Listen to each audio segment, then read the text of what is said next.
Expats of Reddit. What is one thing about moving to a foreign country that nobody really talks about? The fact that you can often end up not feeling fully at home anywhere. You feel like a foreigner in your new country. This is not a bad thing, but after a while if you visit your home country you can end up feeling like an outsider there too. The initial isolation. When we emigrated, I had a phone without a single contact in it, because I didn't know anyone. The knowledge that I had no one to call if I needed help was character building to say the least. It is not like a vacation. I thought I would go explore every day after work this marvelous and rich new world, but reality is, I am tired after work and just want to relax home.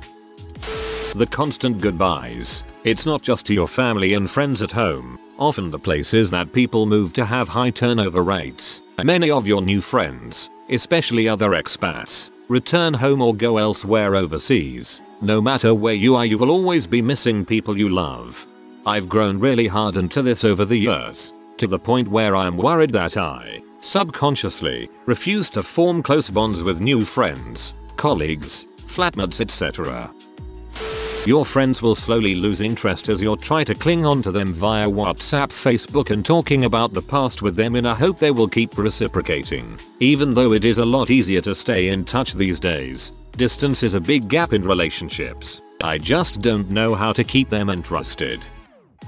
You will end up spending all of your vacation time and money visiting family in your home country, especially if your parents are old and or you have kids. All those amazing cities in Europe you want to explore? Sorry, you spend 10% of your after-tax salary flying back to the US to stay in your hometown for 2 weeks. I love my family, but this is really something I haven't been able to figure out, and all the expats I know, past a certain age, deal with it. Denying grandparents the opportunity to see their grandkids or refusing to visit aging mom and dad because I want to sit on a beach in Greece seems so selfish. But man, do I want to sit on a beach in Greece.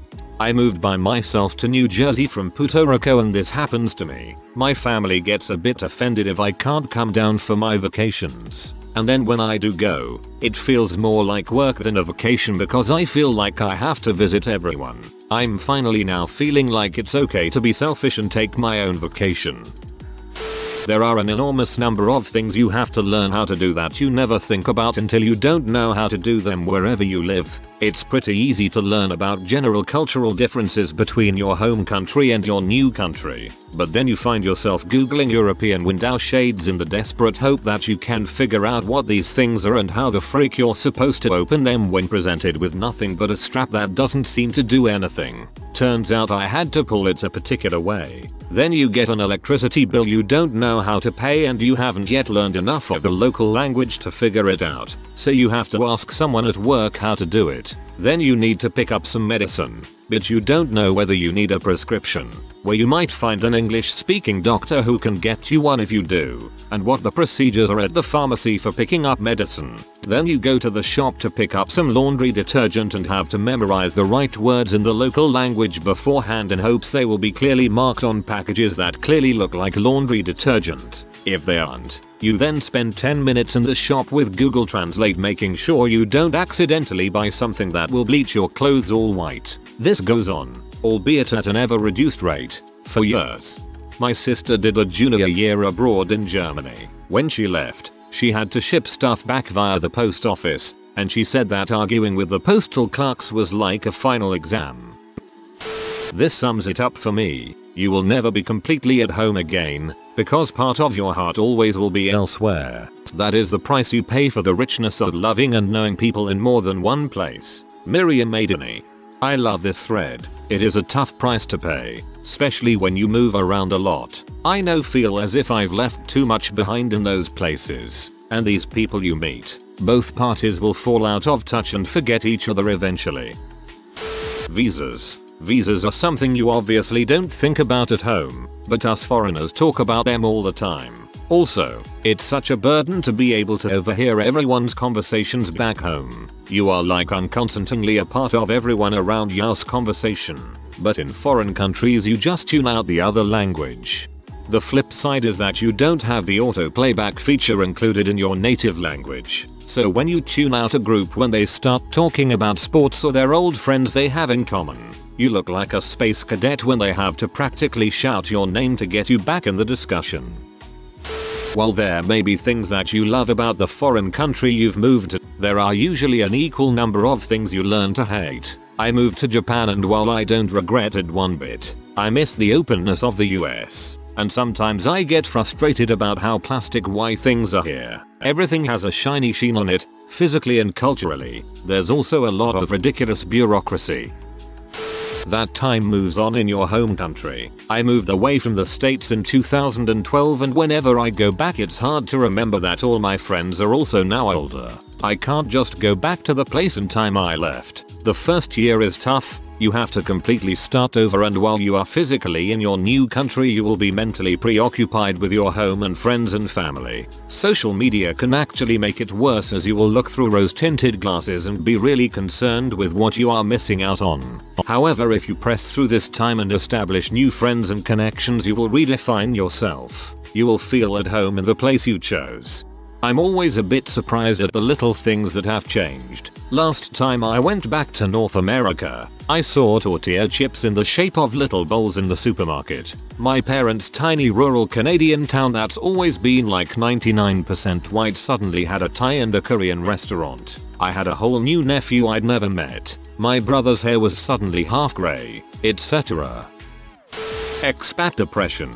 I actually just came to the realization this morning that I'm pretty sure I'm starting to slump into a depression here. I sleep super late, have lost a lot of motivation, and honestly just feel numb. Not the common symptoms you'd think to hear from someone living their dream of travel and life in another country. I think people who have never lived in another country don't realize that you still have to go to work, pay your bills and live a daily struggle. All this on top of being completely alone, navigating through a new culture and oftentimes language. I had traveled a lot before I moved abroad, and because of that I think I was a bit delusional about how the process wouldn't be so difficult for me. Man, was I wrong. I moved to a city without knowing a single soul here, and still after all this time I haven't really made any friends. I work a ton, way more than I did back home, and still make way less and hardly enough to pay my bills. I thought I would be traveling to nearby cities and countries a lot more, but considering I can hardly afford to pay my rent, that's not really a financially viable option right now.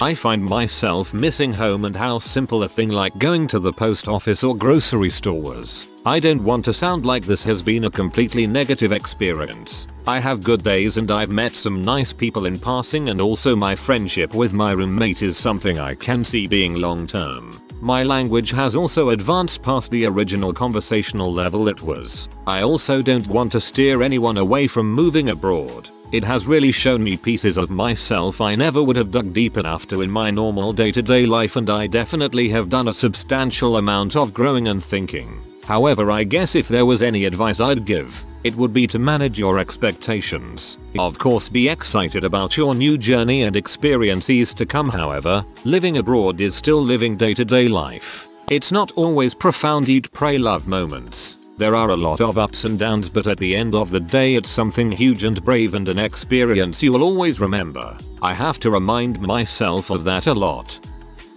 The idea isn't as romantic as most people think. It's as if you're resetting your progress and starting back from zero, having to find new friends, a doctor, work, housing, car, little things you don't think about like where the nearest pharmacy is, or the best school in the neighborhood for your kids, what are the best brands at a supermarket, and no matter what, you will suffer from homesickness the first few years. After 2 years or so, you'll be surprised at how much your friends from your home country have grown apart from you and changed, and you realize that you're just one person, that things will move on with or without you. Your old life becomes a distant memory which you will sooner or later need to accept that you can't go back to. Granted, there are also a lot of positives, but the point I'm trying to make is to not have any idealized expectations. It can be very rewarding, but it's really not as easy as people make it to be, especially because most people usually only hear about the positive aspects of it through stories. It's a struggle.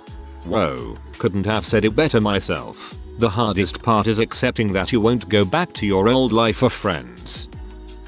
Reverse culture shock is absolutely a thing, and can be a lot harder to cope with than culture shock. When I came back to the US from Germany, I found myself genuinely sad. I missed Germany so much. It had become my country. I loved my life in Germany. I was honestly way happier there than I was in the US. But I had to go back home. You expect the larger cultural differences, but the smaller ones are harder to predict. For instance, sometimes I really want a bagel or a smoothie, but my new country doesn't have bagel or smoothie shops on every corner like my home country does. May not seem like a big deal, but a lot of things like this add up pretty quickly and you end up missing a ton of small stuff that you used to take for granted. I don't know if you saw the first Iron Man movie. The main character is held prisoner in Afghanistan for a long time. When he finally gets back to the US, he gets off the plane and into his limousine and tells the driver, "I want an American cheeseburger. Then I'll do the press conference." I bet a lot of people who've lived somewhere else could relate. You pretty much have to learn how to do groceries again. The subtle differences make many of your recipes a pain in the butt to prepare. Every American abroad will be treated like a suggestion box for the US. During the election, my American friends couldn't have a conversation that didn't include Trump. Learning the language isn't nearly as easy as it sounds, especially if you're a busy adult with responsibilities. On the other hand, many expats won't even try. Your first set of friends will be a bunch of people who will vanish in the first 6 months. It takes a while before you build a few stable relationships. Everyone I talked to went through this. How subtle culture shock can be. I moved to a place not too dissimilar from home and I am almost fluent in the language, so it never felt all that alien to me. I did, however, notice that I got irritated at smaller things. I'd get annoyed with how mums treated their kids and even silly things like the timing of the traffic lights. And all the food tasted a tiny little bit different, but it was like every food item tasted different in the same way. Like some vinegar fairy had sprayed everything in the supermarkets with a tiny little bit of vinegar. It's also super annoying that they think pie crust is good for anything but pig food, and all the bread is too soft, and no one sells pyrages. Seriously, why would you choose pasties over pyrages, or salted licorice? That the hardest things to deal with are not big glaring cultural differences, but the simplest of things that are culturally ingrained. We moved from Scotland to Western Australia. Two things that explain what I mean. Arriving at the checkout in a supermarket to pay, handing over my debit card, and being asked which account. I don't understand. Is the card not accepted here? No, the card is fine. But which account again? I don't even understand what's wrong. The assistant sees my panic, but doesn't know how to ask the question any other way. Another UK expat in the queue says, "Just say checking." Okay, and the transaction goes through. I ask the expat, "WTF just happened in the UK? Each card has a single account linked. One card, one account. If you want to pay from your regular debit checking account, you use a card, and the idea that cards can have more than one account is an alien concept. In Australia, multi-account cards are the norm, so folks are fluent with this." Second one was my wife's version.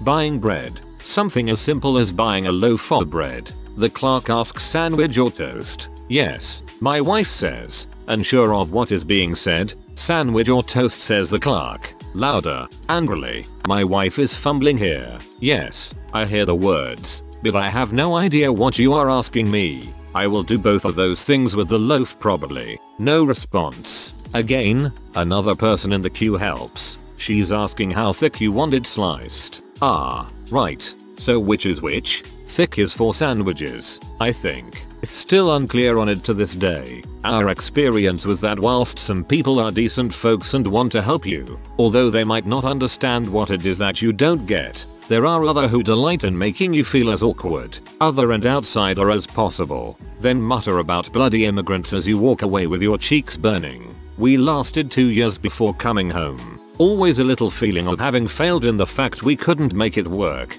but on a positive side, I have never been more sure of where my home truly is than I am now.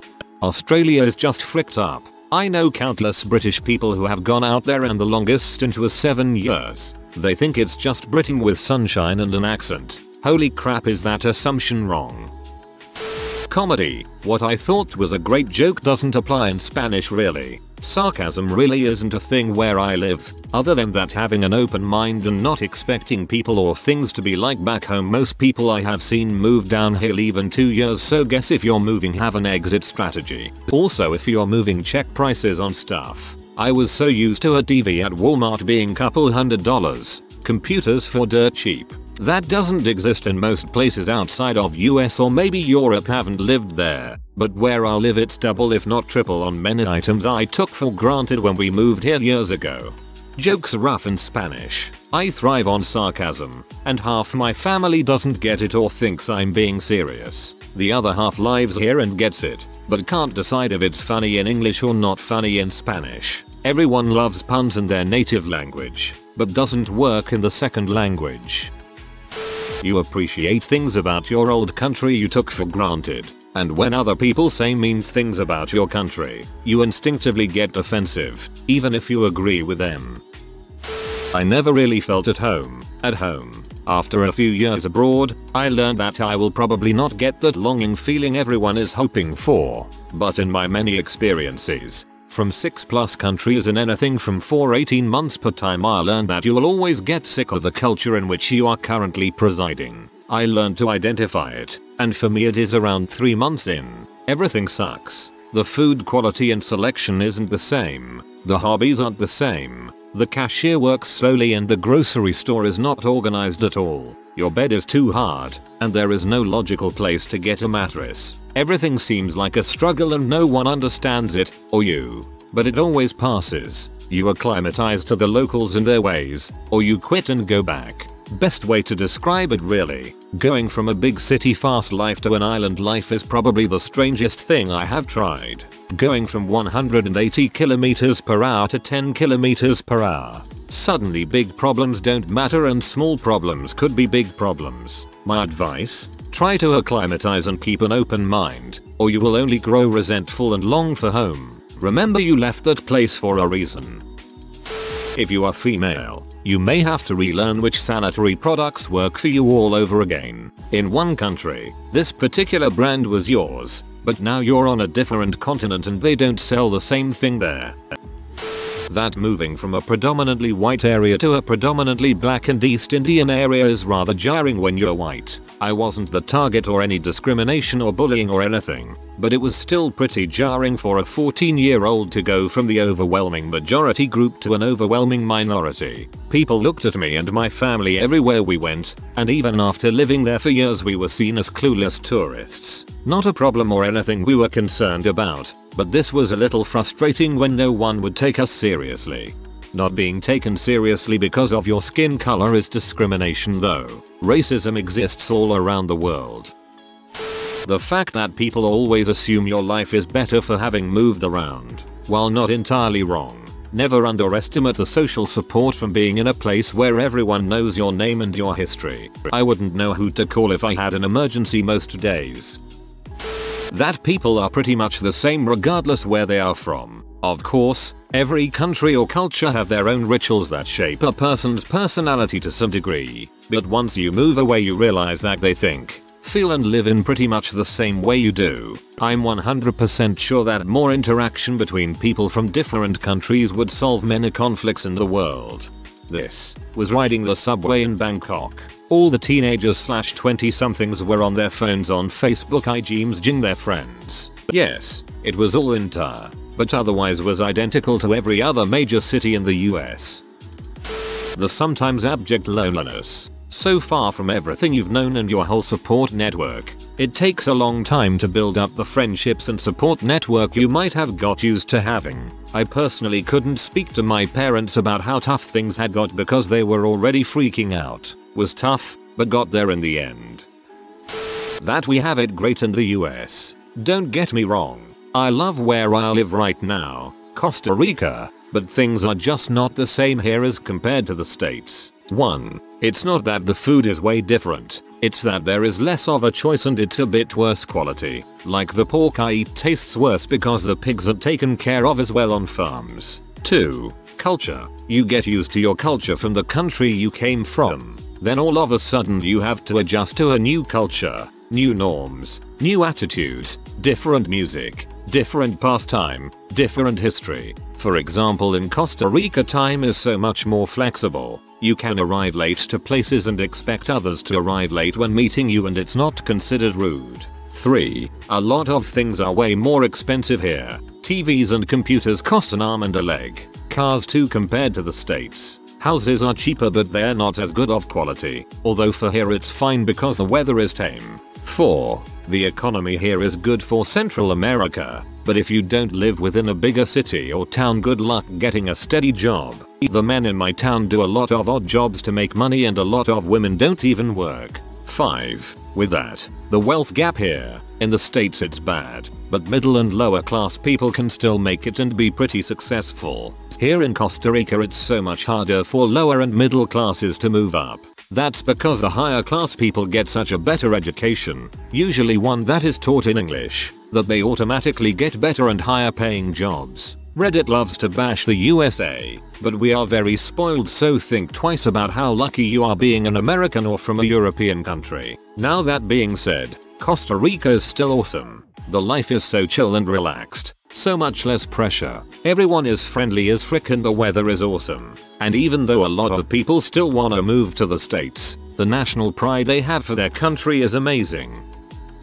I got stuck in a different continent and ended up staying there, USA. Here is a list of things. You are never quite home, ever. Even if you visit your home country, people might treat you like an outsider. Adapting to the social norms takes longer than learning the language of the area, because only after you really start understanding the language are you able to socialize properly. So getting settled could take years. Personally, it took me around 4 years. You start losing touch with old friends and family. You run out of things to keep those ties alive with. There will meet new people, and so will you. You will all grow apart and daily calls will turn into a couple of calls over the year. The guilt of not being able to be there for someone who dies, before or after their death. Back in your home country, you'll think you will be there for your loved ones, to at least attend their funerals, but that's not always the case. You can be scrolling through Facebook and find out a loved one has passed away. Measurements are different. X,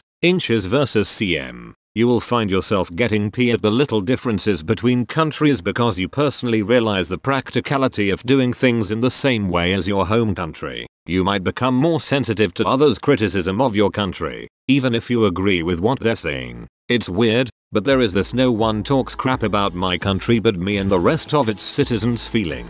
People will always be shocked with your lack of knowledge about classical pop culture, movies and other stuff they grew up on that you might not have. I got a lot of crap for never watching Star Wars, Star Trek, etc. You will low-key get annoyed with people whose parents are from your home country but they themselves born outside the country. You will notice their misrepresentations of cultural things, etc. And it will irk you. Others might be surprised about your extensive geographical historical knowledge of foreign countries and impressed with your ability to speak other languages. But in your homeland you'd be criticized for forgetting a lot of that knowledge and fluency. Your own food that you grew up on. Some examples include going to the chipper after a few beers, real milk for your cup of tea, a fry with proper tasting sausages et al., butter, spuds on a daily basis, a chicken curry from the local Chinese. I live in Asia and haven't found a decent one yet that tastes like home, lol. People from home constantly talk about how lucky I am to be surrounded by great food they only ever get from takeaways. But most of all, a chip butty. Dang, do I miss chip butties. Currently living in India and freaking Christ, I would kill for some goddamn lettuce. Of all the things to miss. If you are new to the channel, you can subscribe. I publish new videos every day. Until then, check another video.